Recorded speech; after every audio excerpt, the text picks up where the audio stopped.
because the African National Congress's Deputy Secretary General Nomvula Mokonyane has joined us. Well, we're going to now talk about South Africa's weight that it has thrown behind the genocide case against Israel. The governing party also welcoming the growing global support for the country's efforts to protect the rights of Palestinians in Gaza. Now, this happens as the party is preparing for its 112th anniversary celebrations in Mpumalanga tomorrow. The party's president, Cyril Ramaphosa, expected to deliver his January 8 statement, and this is going to outline the party's priorities for the year ahead. Let's speak now to Nomvula Mokonyane, the party's first Deputy Secretary General. Ms. Mokonyane, thank you very much for your time. I'm going to ask you to put on your hat first as the head of International Relations Subcommittee, because we're going to kick off this conversation with that important case that is taking place at the International Court of Justice. Israel responding to what South Africa has done, which is to take it to the ICJ. They're saying South Africa has fashioned itself as the legal arm of Hamas. How do you respond? Thank you very much, and apologies for delaying to respond. We are here in Bombela. I think that is too cheap of Israel. Everybody in the world knows our position with regard to solidarity with the people of Palestine. That we have even gone to an extent of communicating with the apartheid Israel government, writing to them, requesting to engage with them, presenting our memorandums that were never received but were received by the South African Police Service. The ANC is acting in this manner because of our own historical experience. It took nations for us to have the South African apartheid government declared a crime against humanity. Even the people of Palestine stood with us. And it is on the basis of that, because also we are both signatories to the Genocide Convention. Sadly, that we have made all other attempts of promoting a two-state solution, that through their own authorities, they've also said they don't see any necessity of a two-state solution. But what is worse, Xoli, is the killing of innocent people, killing of children in the pediatric ward, and acts that are beyond what we saw with the Holocaust. Is there still any doubt, Ms. Mokonyane, that South Africa has, in a way, severed ties with Israel? And what about the economic aspect of those ties? Is there still any doubt, perhaps, in your minds? Nations severed ties with the apartheid government. Nations severed both economic and political relations with the apartheid government prior to the dawn of democracy. The price in defense of humanity is very high, it's very costly. It may take away friends, it may take away those that we have had historical economic relationships with, but we also know that they themselves have been highly dependent on the economic opportunities of the occupied territories that they are actually eliminating people thereof. And we will forever, through the other diplomatic channels, continue to try and persuade the Israeli government, because even this act, it is an act that we support as the ANC, that our government has moved in this particular fashion, because again, multilateralism must be multilateralism that also represents the interest of the most vulnerable. Let there be ceasefire so that then humanitarian goods can go in. Let there be ceasefire so that children can be reconnected with their families. Let there be ceasefire and a process of credible negotiations that will allow the people of Palestine to have a self-determination process that they find it proper for them. As for us being seen to be representatives of Hamas, it was only up until the early 90s that Comrade President Nelson Mandela was labeled as a terrorist. We ended up taking arms as the ANC precisely because no one wanted to listen to us. We had done many deputations. Yeah. And therefore, it is within the rights of the people of Palestine to use every means that they find befitting to act in a manner that they seek, because here they are found helpless and nobody being prepared to speak and stand with them. By the way, Xoli, the Israeli apartheid government was also behind the promotion of Hamas, and Hamas won the elections, and they supported it. It can't be correct that they today can demonize Hamas when they themselves have fed Hamas against the Palestinian Authority.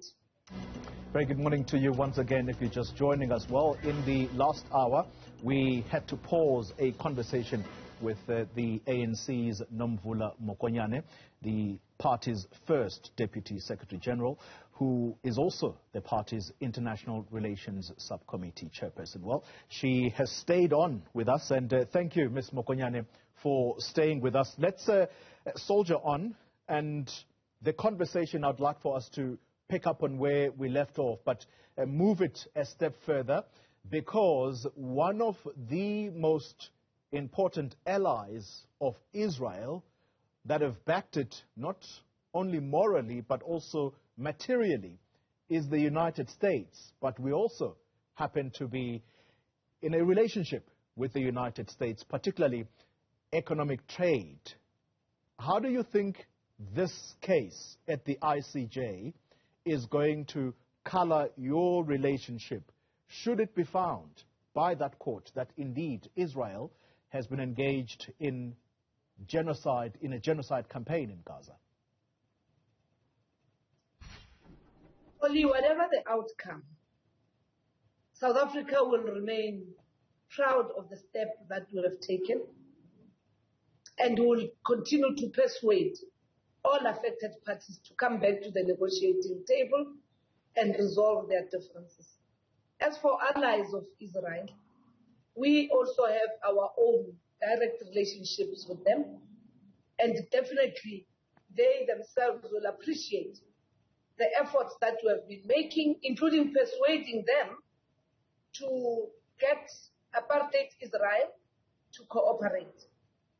And should apartheid Israel be found to have exceeded the act of genocide, and in this instance, should the court grant an interim relief so that then humanitarian goods can move in, that there be ceasefire, I think it will not be something that is a victory to the African National Congress and to the South African government and the people of South Africa broadly. Yeah. But it will be a breakthrough in defense of humanity, and as well as a sign of the functionality and the authority of these multilateral institutions. It's a test on the ICJ itself. It's a test on the validity of the information that is going to be presented by apartheid Israel representatives. Of course, their side of the story must be heard, but no one anywhere in this world can deny the fact that what we have seen, not only from the 7th of October, but what has also been said throughout and done against the people of Palestine, is an act against humanity, just as apartheid has done. But I think this has been actually worse than apartheid here in South Africa, where children are bombed, men and young men are actually frog-marched out of their homes and being buried alive. Yeah. It is just something that we hope and we are convinced that the world will appreciate. We are not doing it for us, we are doing it for humanity. Ms. Mokonyane, talking about the United States, and I'm going to ask that we keep this conversation short because we're running out of time. The US, alongside the UK, overnight, they've launched airstrikes against Houthi militants based in Yemen. And the context here is that the Houthi militants have been attacking cargo ships in the Red Sea, and they were saying that they're not going to stop this unless and until the attacks on Gaza by Israel are stopped. Is there a real risk now, you think, that this war may likely engulf the region, which has been the biggest worry? If you look at the letters and the correspondence that has been sent by both the ANC and the South African government, these are the things that we warned the United Nations about. These are the issues that we warned even Israel about, and it is things that we remain concerned about. We cannot actually celebrate anything that poses a risk in terms of the movement of goods for economic prosperity, but also for livelihoods. We do hope, therefore, that what is happening at The Hague would also take into consideration what is happening out there in the region, but also throughout the world. Never have we seen people of Jewish origin going into the streets and saying, "Not in my name." Never have we seen the number of protests, even in the United States of America, coming out and saying, "Not in my name." Here in South Africa, united in our diversity. And I think the ICJ has got a task beyond the presentation, because those are men and women who are not ignorant about what is happening out there. Let's give peace a chance so that there can be everlasting peace and the restoration of dignity to the women and children of Palestine. Let's come back home now, and perhaps this is where you wear your hat as the first Deputy Secretary General of the ANC. But I think I'm going to crouch it still on your efforts here internationally. What you have done on behalf of the Palestinian people, yes, you are getting accolades around the world. We've been listening to international channels, and they are heaping praise on South Africa for what you have done. But there are those who are saying that locally, or should we say domestically, we cannot be blind to the ANC's failures here and just how broken this country is. Do you think your efforts internationally, specifically on behalf of the Palestinian people, are likely to endear you here to the South African people, and might that translate to elections, you think? Rather to vote? In actual fact, what is going to endear us to the South African electorate is the reports of the work that has been done over the past 30 years, and that report being presented by the Statistician General. Status A has done its own independent report that all the time, those reports have never been contested. That report does acknowledge that, of course, there are challenges, but it also presents a really good story of the work that has been done so far. Of course, there are many challenges that we are now dealing with. Amongst others, Xoli, remember, our own economy is interconnected with the global economy. So what is happening in Palestine, what is happening between Russia and Ukraine does affect us. The scourge, the pandemic of COVID has also affected us. The issue of electricity security has affected us. We're turning the tide on load shedding. Of course, the issues of illegal immigrants also is something that we definitely have to deal with. And as we move towards celebration of the 30 years of democracy, we'll be able to demonstrate that a lot has been done, and our commitment towards fighting and eradicating poverty, inequality, and unemployment is not a time-bound program. It's not a project that is 30 years. It's a protracted program that has to deal with centuries of exploitation, of dispossession, of inequality. And the ANC itself has gone through its own challenges, but we are in a space where we say there's need for us to renew, there's need for us to unite, and there's a need for us to integrate the manner in which we work through the district development model, the need to make our branches to be in the forefront of fighting crime, alleviating poverty as we have been doing, one household, one food garden, one community, one food garden, the reskilling of young people. Yesterday, Comrade President was with the young people of Mpumalanga who were giving testimonies of what has happened in their lives. Yeah. Some are now 30 years, others are 25 years, but they do raise issues also of the need to do more, and much more effective and efficient. Final question to you, ma'am. The public spat between the Secretary General of the ANC, Fikile Mbalula, and the chairperson, Gwede Mantashe, over how to handle what effectively is going on within the ranks of the ANC, or should we say the breakaways that we are seeing. I would like to put the question to you because interesting developments today suggest that your recently expelled Secretary General Ace Magashule is going to throw in his lot with President Jacob Zuma's MK party. Is there a coherent strategy from the ANC to deal with this as you head to the elections? Thanks, Xoli. You've referred to two situations, but remember, breakaways from the ANC started time immemorial with the PAC of Azania. And the latest one is the MK party. But the difference here is that you have a former president of the ANC pronouncing that he's not going to vote for the ANC. You have a Secretary General of the ANC who has been expelled from the ANC, collaborating with the former president to be an opposition to the ANC. Yeah. Because there is no other definition except to say they have opted to define themselves as opposition parties against the African National Congress.